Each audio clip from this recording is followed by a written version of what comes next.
കിണറിൽ വീണ പോത്തിനെ ഫയർഫോഴ്സും നാട്ടുകാരും ചേർന്ന് രക്ഷപ്പെടുത്തി. ചേലാടാണ് സംഭവം. ചേലാട് കൗങ്ങുംപിള്ളിൽ ബേബിയുടെ കിണറിലാണ് പോത്ത് വീണത്. ബുധനാഴ്ച ഉച്ചയോടെയാണ് സംഭവം. വിവരം അറിയിച്ചതിനെ തുടർന്ന് കോതമംഗലം ഫയർഫോഴ്സ് സ്ഥലത്തെത്തി.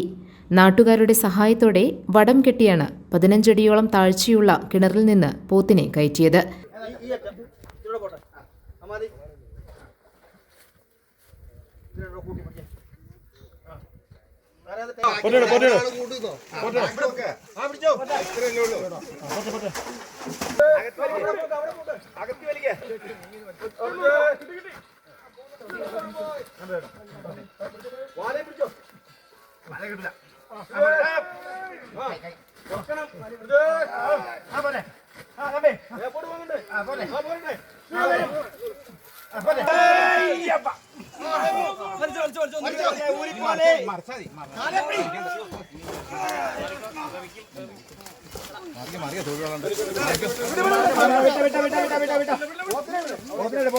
പ്രദേശവാസിയായ ചേരിയക്കുടി എൽദോസിൻ്റെതാണ് പോത്ത്.